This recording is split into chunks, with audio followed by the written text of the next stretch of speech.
The Wolf of Wall Street dives into the wild life of Jordan Belfort, a stockbroker who rides high on greed and excess in the 90s. Directed by Martin Scorsese, this electrifying film showcases Belfort's rise to power and his eventual downfall, driven by an insatiable lust for money and luxury. With Leonardo DiCaprio at the helm, it's a thrilling, cautionary tale about the corrupting allure of the American dream.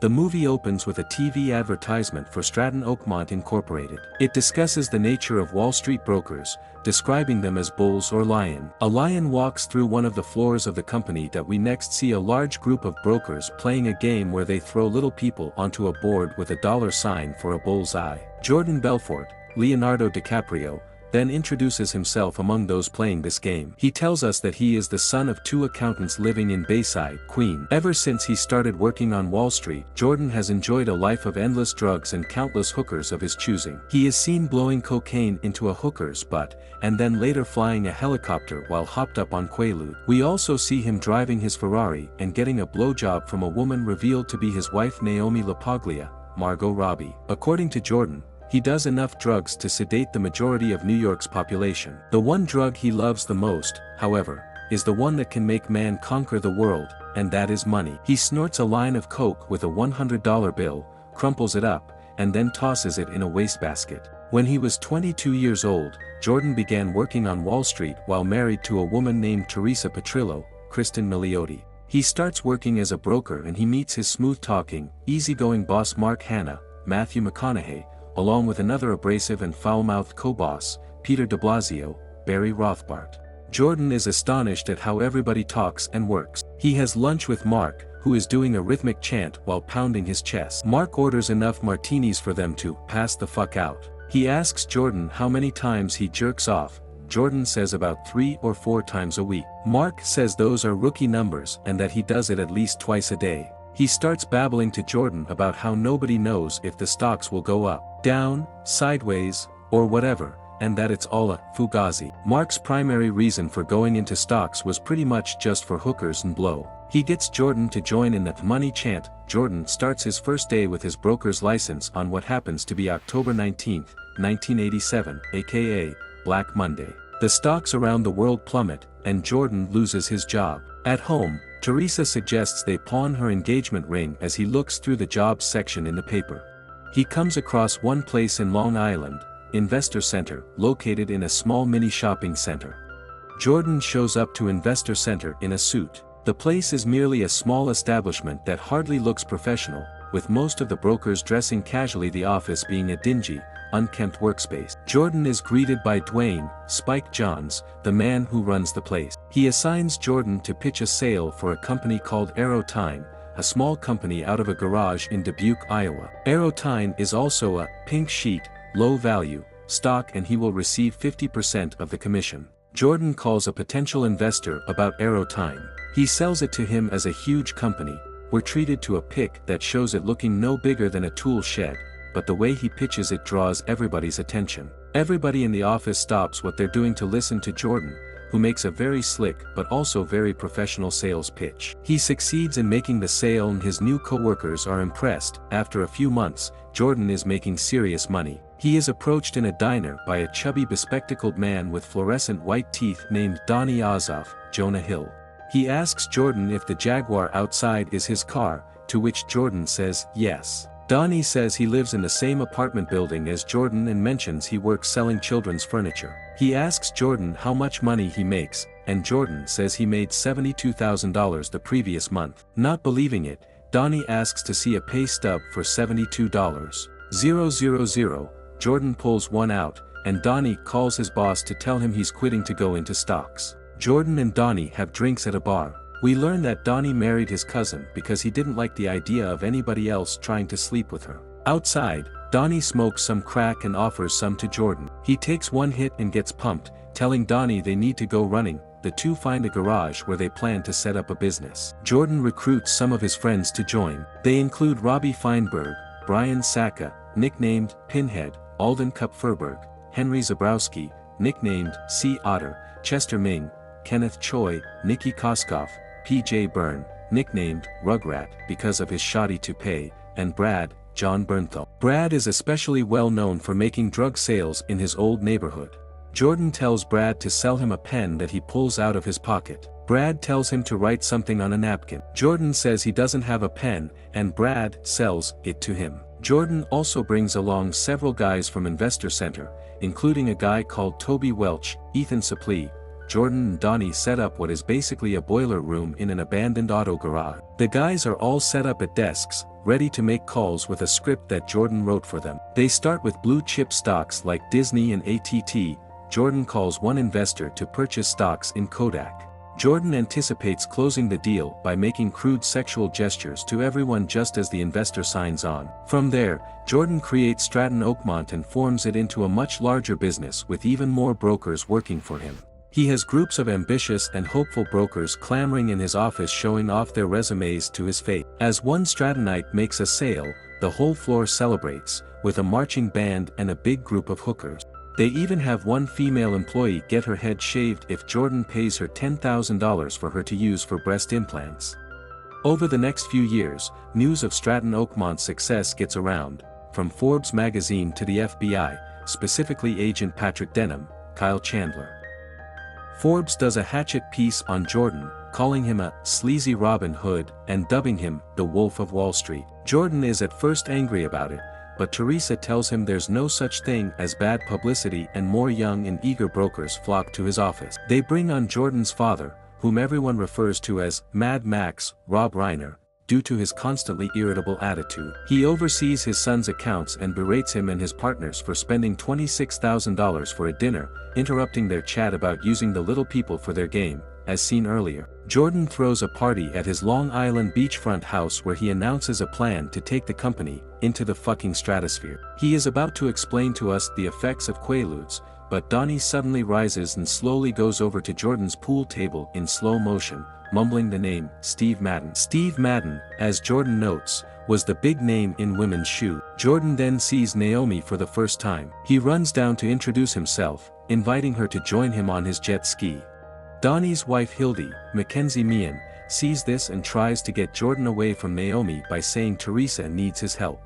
Donnie then goes downstairs and starts masturbating to Naomi in front of the whole party.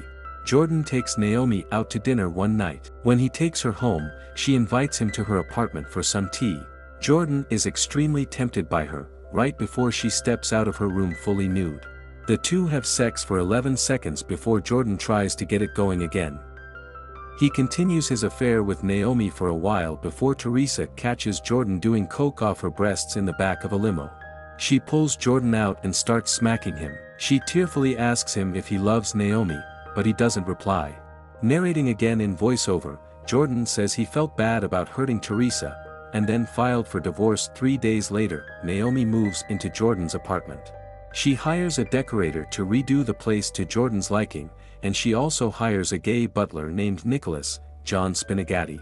Jordan likes him until the night that Naomi comes home to find that Nicholas is holding a gay orgy in the apartment. She goes crying to Jordan and tells him that $20,000 in cash is missing from their room, as well as $30,000 worth of jewelry and other appliances. Jordan, Donnie, Chester, and Rugrat interrogate Nicholas about what he knows about the missing money. Nicholas refuses to answer questions, clearly protecting his gay friends, and quickly changes the subject by openly telling them that he thinks them questioning him is just gay prejudice. Chester punches him hard in the nose, and he and Donnie hold Nicholas by his legs over the balcony to try to make him confess. Jordan calls the cops, who arrest Nicholas for stealing, and kick his ass. Instead, Jordan manages to recover the stolen cash through money laundering. Since he recognizes that these practices are illegal, he hires an attorney, Manny Riskin, Joe Favreau, to keep them clear.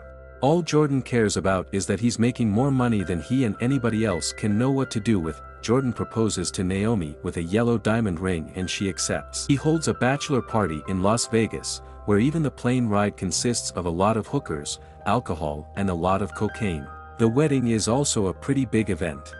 Naomi introduces Jordan to her English Aunt Emma, Joanna Lumley, who is aware of Jordan's cocaine use. Jordan and Naomi move out of their New York penthouse and buy a large mansion on Long Island. He even buys Naomi a yacht as a wedding gift. It's also named Naomi. 18 months later, Jordan and Naomi have a daughter, Skylar. By this time, the couple is constantly bickering over Jordan's antics. He slept through the night calling the name Venice. We see she is a hooker who pulled a lit candle out of Jordan's ass during sex and poured the hot wax on his back as he kept screaming, "Wolfie," his safety word, which she ignores. Jordan tells us this fighting is part of their routine, which ends with them getting intimate. When they put the baby to sleep, Naomi says she is wearing short skirts from now on and won't be wearing panties deliberately to tease Jordan. Jordan, however, has his own trick to pull. He tells Naomi that she's been videotaped by Jordan's security guards, both of whom are named Rocco. At work, it is the day of an IPO meeting with Steve Madden, a ladies' shoe designer seeking to go public with his company. Jordan catches a geeky broker cleaning his goldfish bowl. He sends Donnie to call the guy out and humiliate him in front of everybody by swallowing the man's goldfish whole and then sending him out while everybody else cheers him on. Steve Madden, Jake Hoffman, presents his latest product, the Mary Louse, which one broker says look like fat woman shoes. The brokers start throwing junk at him, which Jordan stops. He wants Madden to join them in business, which he agrees to. Jordan then gets up to the stage to give a speech to the whole floor about the wonders of being rich. The stock is launched in the trading room and becomes a success, netting Stratton Oakmont $22 million in just 3 hours. The FBI sends the company a subpoena to request Jordan's wedding videotape. Jordan meets his private investigator, Bo Dietl, playing himself, where Bo tells him that Denim has pictures of Jordan's inner circle. Jordan asks Dietl if it's possible to buy off Denim. Dietl emphatically says no. A few days later, Jordan invites Denim and his partner Agent Hughes, Ted Griffin, onto the Naomi moored at a Long Island harbor. He shows them the list of everybody in attendance to the wedding. When Jordan tells Denim of an employee of his that he hired after needing money for his mother's triple bypass surgery, Denim interprets this as some sort of bribe. Jordan laughs it off and sends the agents off his yacht. He mockingly throws money at them as they walk away. Jordan decides to keep his money safe from the tax men as well as thieves by storing it in offshore accounts. He, Donnie, and Rugrat go to Switzerland to get the job done. The trip there is chaotic for Jordan since he takes a bunch of quaaludes prior to the flight. He then behaves very lewdly toward the stewardess and he insults the pilot. He wakes up strapped to his chair. Donnie tells Jordan that he tried to start a riotous party on the airplane, dry humping the female flight attendants and insulting the plane's captain, who personally restrained Jordan in his seat. Due to Rugrat's intervention, with assistance from his Swiss friend, Jordan isn't charged upon his arrival. The trio meets with a group of French-Swiss bankers led by Jean-Jacques Sorel, Jean Dujardin, Rugrat's friend in college. Sorel persuades them to get someone outside the US to store money in their account. Jordan travels to London, England to convince Naomi's Aunt Emma to take some money.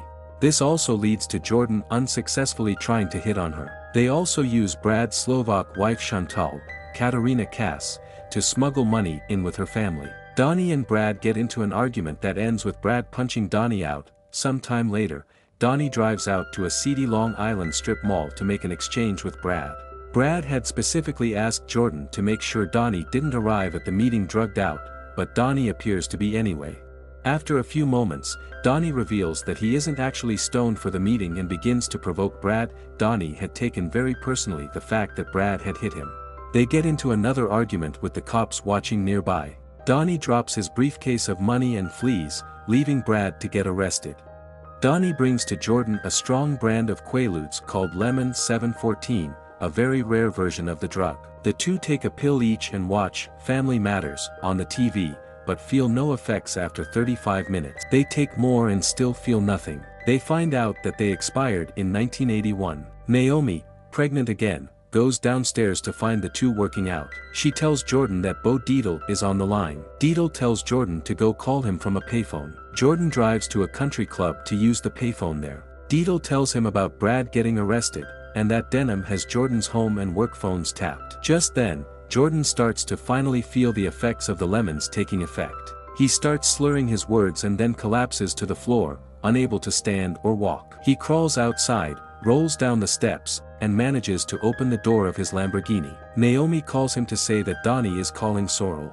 Jordan makes an attempt to drive his car home despite being too high. He slowly manages to get home safely and crawls his way out of his car and to the kitchen to pull Donnie, who is also feeling the delayed effect of the Quaalude. Off the phone, Donnie runs to stuff cold cuts in his mouth, but he starts choking and falls on top of the glass table. Naomi runs in to find Donnie turning blue and choking. Jordan grabs a little vial of Coke from a drawer and pours the whole thing into his nose. This is juxtaposed with a Popeye cartoon as olive oil feeds the sailor man some spinach, with the tune accompanying Jordan and the Coke. He pulls the food out of Donnie's mouth and begins to apply a crude form of the Heimlich maneuver.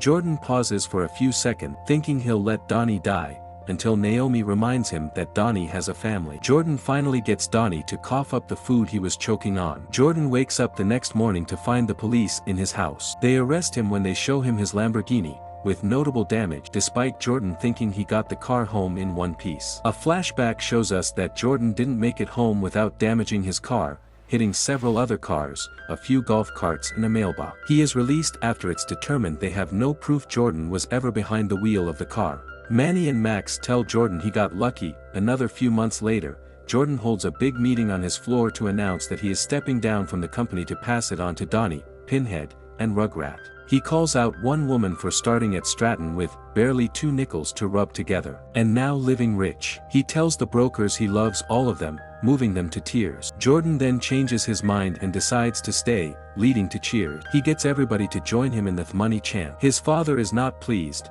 believing Jordan would be better off in taking the deal the FBI was offering. Jordan holds a huge celebration on his yacht, right after Brad is released from jail. Brad subsequently quits doing business in stocks, and Jordan tells us he died of a heart attack 2 years later. In June 1996, Jordan and Donnie take their wives to Portofino, Italy to continue the celebration. Rugrat calls then while they're drinking Bloody Marys and snorting cocaine to tell them that Steve Madden is unloading shares after hearing about Jordan's recent trouble with the law. To make matters worse, Naomi comes crying to tell Jordan that Aunt Emma died of a heart attack. Jordan is distraught, but more due to the fact that this leaves the $20 million in her account inaccessible. Jordan calls Sorrel, who tells him that Aunt Emma named Jordan the successor to the money. He just needs to get to Switzerland immediately. Jordan runs to tell the captain to take them to Switzerland, despite Naomi's insistence that they go to England for the funeral. The captain warns that there may be choppy waters ahead, but Jordan doesn't care. Indeed, they do sail right into dangerous waters. Jordan orders Donnie to run and get more Quaalude. Even as Donnie objects, Jordan doesn't want to die sober. He runs downstairs anyway and brings the drugs up, just as a huge wave breaks through boat and turns it over. The group is rescued by an Italian Navy helicopter called in by Jordan. They're taken on another boat, and Jordan sees the jet crash into the ocean. He tells us this was due to a seagull flying into the engine. He believes this to be a sign from God. 2 years later, Jordan is sobered up. He is seen in an infomercial advertising his money-making seminar, Straight Line. During a taping of the infomercial, Denham and other agents arrest Jordan. Sorrel had been arrested in Switzerland for crimes unrelated to Jordan, and he ended up ratting him out while having dinner with Rugrat, who is also arrested. Sorrel had also been having an affair with Brad's wife whenever she smuggled cash to him in Switzerland. All the members of Stratton refuse to give anybody up to save themselves. Donnie goes over to Jordan's place as he is under house arrest. He wears a locator on his right ankle. He says he's got Jordan's back in the scheme of things. He also asks Jordan how sober life is. Jordan thinks it sucks. Naomi is also furious with Jordan, refusing to speak to him. Jordan and his lawyer meet with Denham and 2 other Department of Justice lawyers. They try to make a deal in which Jordan wears a wire to incriminate the other co-conspirator. They call the case a Grenada in reference to the U.S. invasion of Grenada in the Caribbean, where the U.S. government very easily suppressed an invasion of that island nation by Cuba. To them, the case will be easy for the Department of Justice to win because of the overwhelming amount of evidence they've collected. A few nights later, Jordan pesters Naomi for sex, and she eventually gives in and asks him to make love, as if it were the last time. Once the two are finished, she tells him it really was the last time.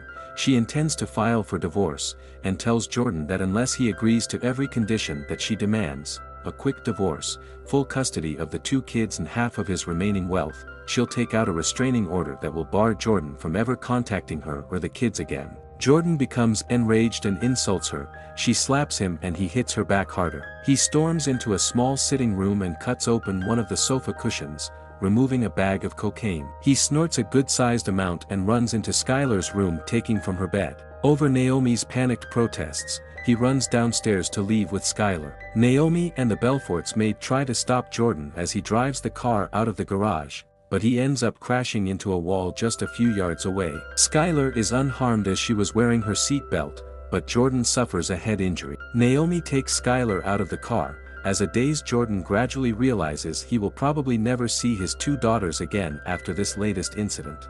Jordan is set up with the wire to bring in his partner. They all cheer for him upon his return. He goes to start with Donnie. Jordan slides him a note that says, "Don't incriminate yourself. I'm wearing a wire." When he asks Donnie about their financial practices, Donnie pretends not to remember anything. The FBI arrive at Jordan's house to arrest him when they discover the note he slipped to Donnie. Though not shown, the note was given to Denham by Donnie himself, likely as part of a deal that will leave Donnie unaffected. While Donnie rapidly deletes any incriminating files on his office computer, the rest of the co-conspirators are arrested in the office. In court, Jordan is sentenced to 36 months in prison. His mother cries as her son is taken away while Max looks at him disappointed. When he arrives at prison, Jordan admits that he was terrified when he got there. For a fleeting moment, he says, he forgot that he was rich. He had become so accustomed to a life where everything was for sale. The final scene takes place at a straight line seminar in Auckland, New Zealand. The host is played by the real Jordan Belfort. Jordan comes out to the crowd and stands before one man. He pulls out a pen and tells him to sell it to him. The man awkwardly starts his pitch before Jordan takes the pen away. He hands it to another, who is equally awkward. Jordan continues to do the same with more guests, as all the hopeful future millionaires watch him. Hey everyone! If you enjoyed this video, make sure to hit that like button, and don't forget to subscribe to our channel. We've got tons of awesome content coming your way, and you won't want to miss it. Also, ring that notification bell so you'll be the first to know when we upload something new. Thanks for watching, and we'll see you in the next video.